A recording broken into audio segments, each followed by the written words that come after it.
খুবই উত্তেজনা বিরাজ করছে ভারত বাংলাদেশ সম্পর্কে। সীমান্তে রয়েছে টানটান উত্তেজনা। পরিস্থিতি কোন দিকে যাবে এই নিয়ে চিন্তিত সবাই। গত কয়েক মাস ধরে বাংলাদেশের সঙ্গে ভারতের দ্বিপাক্ষিক সম্পর্কের অবনতি ঘটেছে, যার সর্বশেষ রূপ দেখা যায় সম্প্রতি চিন্ময় কৃষ্ণ দাসের গ্রেফতারের পর থেকে। বাংলাদেশের সংখ্যালঘুদের উপর নির্যাতনের অভিযোগে সরব রয়েছে ভারত। অন্যদিকে প্রতিবেশী দেশটির অভিযোগ উড়িয়ে দিয়েছে বাংলাদেশ সরকার।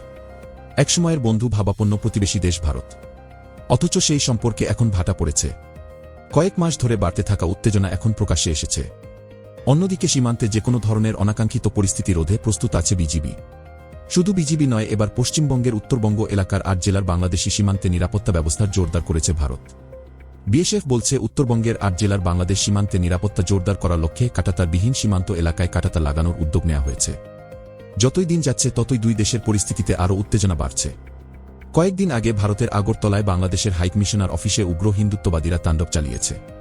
এদিকে ভারতের অনেক হোটেল ও হাসপাতালে বাংলাদেশিদের সেবা প্রদান বন্ধ করে দিয়েছে। এর আগে চিন্ময় কৃষ্ণ দাসের সমর্থকরা চট্টগ্রাম আদালত ঘেরাও করলে সেই ঘটনা প্রাণঘাতীতে রূপ নেয়। সেদিনে একজন মুসলিম আইনজীবীকে কুপিয়ে হত্যা করা হয়েছে। এদিকে চিন্ময় কৃষ্ণ দাসকে মুক্তি না দিলে সীমান্ত অবরোধ করার হুমকি দিয়েছে ভারতের পশ্চিমবঙ্গের বিজেপি সমর্থকেরা। অন্যদিকে পশ্চিমবঙ্গের মুখ্যমন্ত্রী মমতা ব্যানার্জির এক মন্তব্য নিয়ে তোলপাড় চলছে বাংলাদেশের ভিতরে। এমন অবস্থায় সরকার পতনের পর প্রথমবারের মতো দুই দেশের সরকারের উচ্চ পর্যায়ের একটি বৈঠক হওয়ার জোরালো সম্ভাবনা রয়েছে। আগামী ১০ ডিসেম্বর ঢাকায় পররাষ্ট্র সচিব পর্যায়ে বৈঠকের কথা রয়েছে। এ বিষয়ে ইতিমধ্যে দিল্লিকে অবগত করা হয়েছে।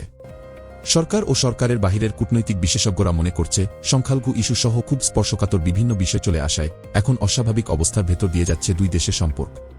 অন্যদিকে দুই দেশের মানুষের এমন অনেক ইস্যু আছে যেগুলো ফেলে রাখার সুযোগ নেই। এমন অবস্থায় ভালো প্রতিবেশী সুলভ সম্পর্ক এগিয়ে নিতে কাজ করার সুযোগ আছে। ভারতীয় হাইকমিশনার প্রণয় ভার্মা বলেছেন, বাংলাদেশের অন্তর্বর্তী সরকারের সঙ্গে কাজ করতে ইচ্ছুক ভারত। দুই দেশের বন্ধুত্বপূর্ণ সম্পর্ক বজায় রাখতে হবে।